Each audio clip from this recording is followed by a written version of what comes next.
Assalamualaikum warahmatullahi wabarakatuh. Waalaikumsalam Hamdan wa warahmatullahi syukronillah. wabarakatuh. Puji beserta syukur mari kita panjatkan kehadirat Allah Subhanahu wa taala. Berkat karunia dan rahmatnya kita alhamdulillah ya bisa membuat video untuk di-share ya kepada teman-teman semua. Salawat beserta salam semoga tetap tercurah limpahkan kepada junjungan kita yakni Habibana wa Nabiyana Muhammad sallallahu alaihi wasallam. Tidak lupa kepada para keluarganya, para sahabat, tabi'in tabi'atnya, dan insyaallah sampai kepada kita selaku umatnya. Amin ya rabbal alamin. Baik, sebelumnya yang terhormat kepada Bapak dosen pengampu mata kuliah Metodologi Pendidikan Bahasa Arab, Bapak Taufik Lutfi MPDI, dan juga kepada teman-teman yang kami banggakan. Baik, video ini ya dibuat untuk tadi memenuhi mata kuliah Metodologi Pendidikan Bahasa Arab yang diambil oleh Bapak Taufik Lutfi MPDI, yang akan dipresentasikan oleh Teh Hanun Wantianingsi dan saya sendiri Ruswandaini Eka Junita. Baik, untuk mempersingkat waktu, langsung saja kepada pembahasan pertama yang akan dibawakan oleh Teh Hanu. Kepadanya saya persilahkan. Baik, terima kasih Teh Wanda. Baik teman-teman, langsung saja. Di sini kami akan membahas mengenai metode silent atau silent way, yaitu at-thariqah as-samithah. Di sini disebutkan salah satu metode pengajaran bahasa yang banyak diperbincangkan di Eropa dan Amerika adalah silent way, yakni nama suatu metode pengajaran bahasa yang ditemukan oleh Caleb Gattegno, seorang ahli pengajaran bahasa yang menerapkan prinsip-prinsip kognitivisme dan ilmu filsafat dalam pengajarannya. Silent way umumnya telah digunakan untuk mengajar bahasa Inggris dan Prancis di seluruh dunia dan terbukti efektif. Kemudian, pada metode pembelajaran silent way ini atau at-thariqah as-samithah, yaitu metode pembelajaran di mana peserta didik yang aktif dalam berlangsungnya proses pembelajaran. Guru lebih banyak diam, namun guru aktif menggunakan gerakan, gambar, dan rancangan untuk memancing dan membentuk reaksi peserta didik. Jadi di sini guru itu lebih aktif, lebih banyak menjelaskan daripada peserta didiknya. Mohon maaf. Sebaliknya, maksudnya di sini peserta didik diajarkan untuk lebih aktif supaya memberanikan diri dalam menjelaskan materi. Nah, si guru ini diam dan mendengarkan dari penjelasan peserta didik tersebut. Kemudian di sini ada desain metode as-samithah. Yang pertama ada tujuan, yang kedua ada model silabus, yang ketiga aktivitas, yang keempat peran guru dan siswa, dan yang kelima ada materi. Nah, di sini yang pertama yaitu tujuan. Tujuan umum silent way adalah mengajarkan pembelajaran bagaimana cara belajar bahasa dan keterampilan-keterampilan yang dikembangkan melalui proses pembelajaran bahasa asing atau bahasa kedua dapat digunakan untuk mempelajari segala hal lain yang belum diketahui. Kemudian desain yang kedua yaitu model silabus. Nah, di sini pada dasarnya silent way mengadopsi silabus berbentuk dasar-dasar struktur dengan pelajaran masalah seputar tata bahasa dan kosakata. Kemudian desain yang ketiga yaitu ada aktivitas. Nah, di sini dalam proses pembelajarannya guru hanya menunjuk ke suatu chart atau yang berisi dengan vokal konsonan Guru menunjuk beberapa kali dengan diam. Setelah beberapa saat, guru hanya memberi contoh cara pengucapannya. Kemudian, menunjuk siswa untuk melafalkan sampai benar. Dalam proses pembelajaran, guru banyak berdiam diri. Dia hanya mengarahkan atau menunjuk pada materi pembelajaran. Nah, hal ini dilakukan untuk memfokuskan perhatian siswa, untuk memperoleh respon siswa dan mendorong serta mereka untuk memperbaiki kesalahan mereka sendiri. Kemudian ada desain yang keempat, yaitu peran guru dan siswa.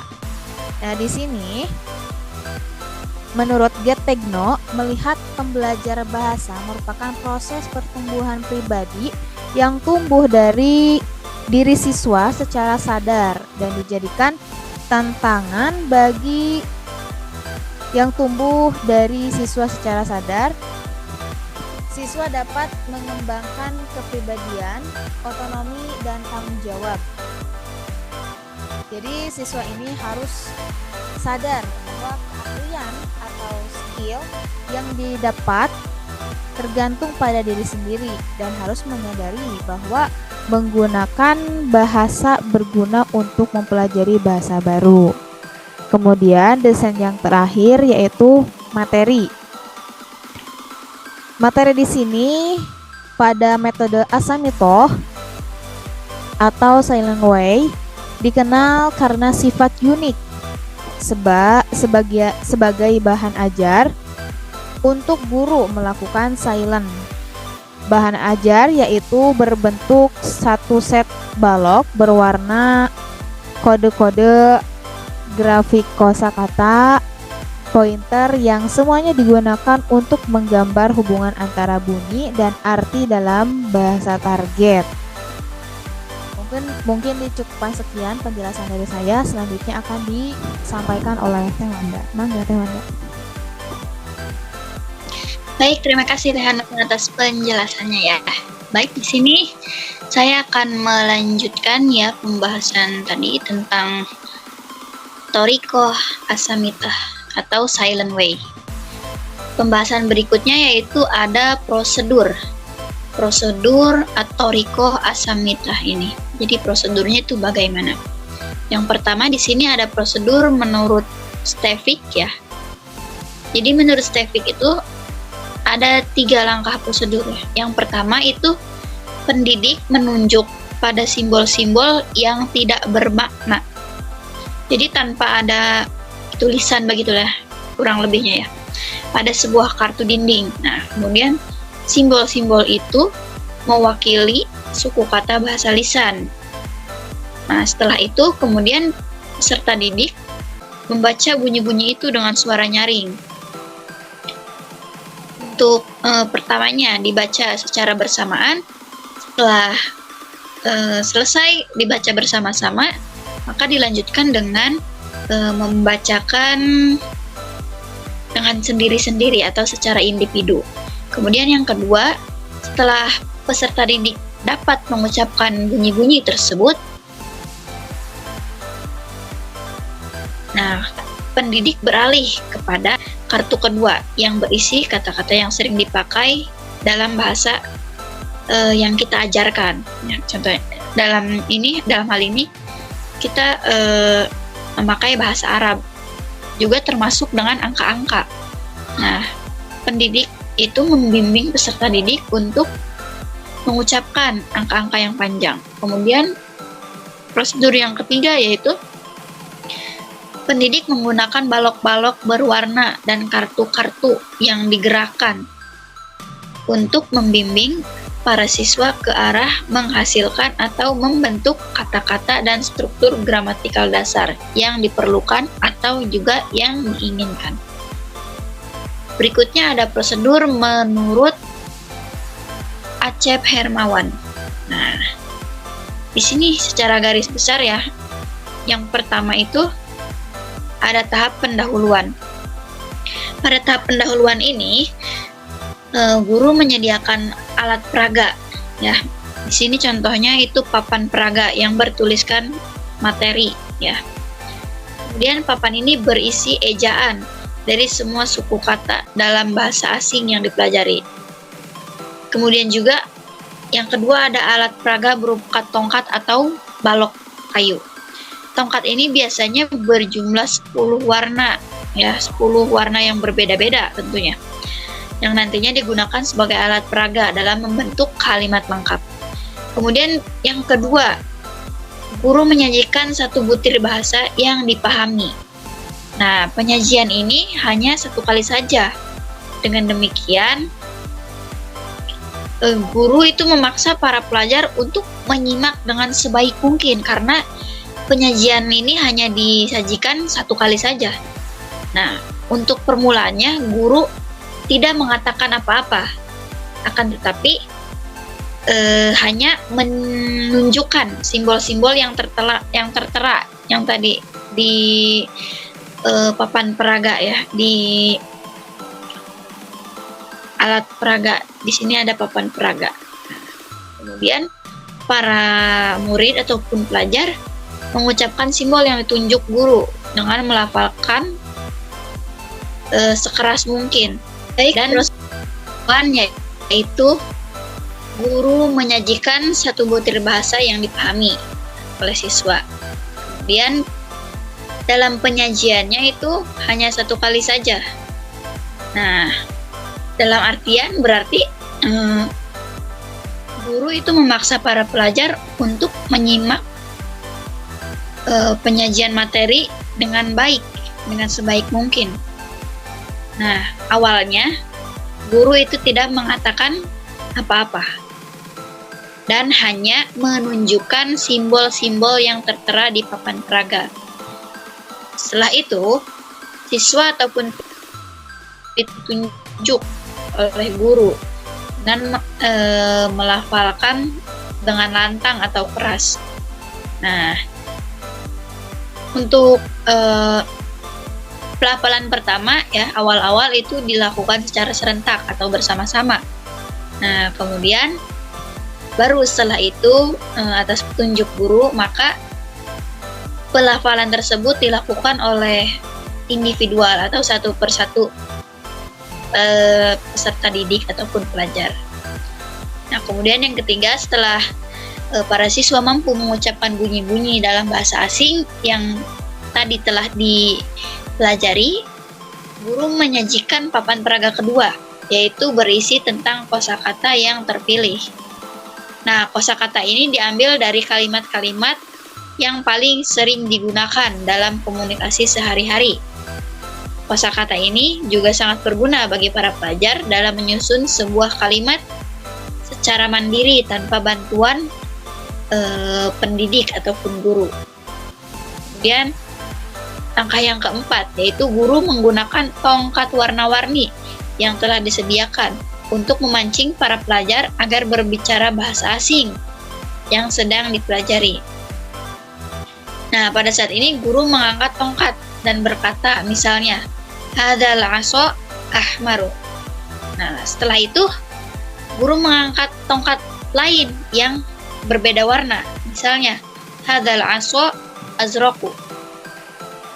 Nah, setelah itu guru itu meminta salah seorang siswa untuk maju ke depan dan menunjukkan tongkat lain, warna lain gitu ya. Misalnya, hadzal 'asha akhdharu.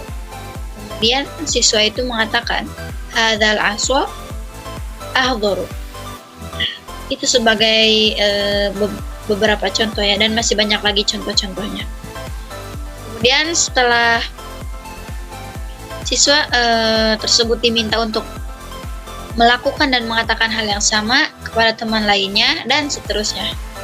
Nah, dengan demikian para siswa itu akan terangsang ya untuk membuat kalimat lengkap secara lisan dengan kata-kata yang telah mereka kuasai sebelumnya. Kemudian yang terakhir yaitu ada sebagai penutup. Dalam prosedur metode Toriko Asamitoh ya, Asamitah. Yang terakhir ini ada penutup. Jadi guru itu bisa mengadakan tes keberhasilan peserta didik ya dalam penguasaan kosakata yang telah diajarkan dengan memberikan perintah-perintah yang dapat mungkin ya tidak secara verbal. Pembahasan yang selanjutnya ada kelebihan juga kekurangan Toriko Asamita. Pertama ada kelebihannya. Kelebihan Toriko Asamita yang pertama itu siswa belajar secara independen gitu, tidak bergantung kepada guru, karena tadi guru lebih banyak diam, hanya mengamati siswa seperti yang telah dijelaskan oleh Teh Hanu. Kemudian yang kedua, kelebihannya itu siswa didorong untuk bekerja sama satu sama lain untuk memikirkan atau memahami kata atau makna. Kemudian yang ketiga, belajar akan berkonsentrasi ya, lebih berkonsentrasi pada tugas yang diselesaikan dan cara-cara potensial untuk menyelesaikannya. Nah, kemudian di sampingnya ada juga kelemahannya. Kelemahan metode Silent Way yang pertama itu dipandang tidak praktis jika dilakukan di ruang kelas karena siswa membutuhkan dan menginginkan masukan atau input yang lebih banyak dari guru. Kemudian yang kedua, pada konsep dasarnya Silent Way memberikan kebebasan kepada murid ya untuk menentukan pilihan-pilihan dalam situasi yang disajikan, termasuk juga dalam membuat konstruksi kalimat. Nah, cara ini memberikan kesan bahwa para pelajar dapat menguasai situasi belajar gitu. Namun kan pada kenyataannya gurulah yang menguasai materi dan jalan pengajarannya di dalam kelas. Dengan demikian sebenarnya proses belajar mengajar masih berpusat pada guru. Nah, mungkin itu ya pembahasan dari kami.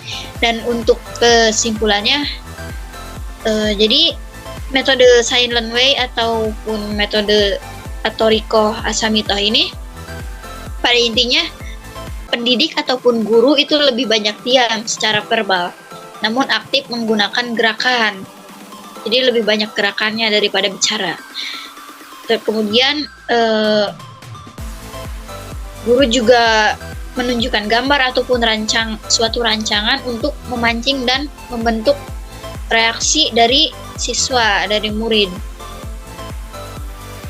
Mungkin seperti itu ya. Jadi intinya guru lebih banyak diam dan murid yang aktif.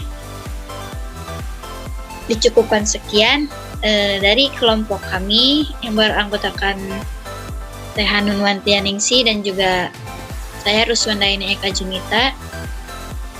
Mohon maaf bila dalam penyampaian materi tidak mudah dipahami ataupun ada yang tidak jelas.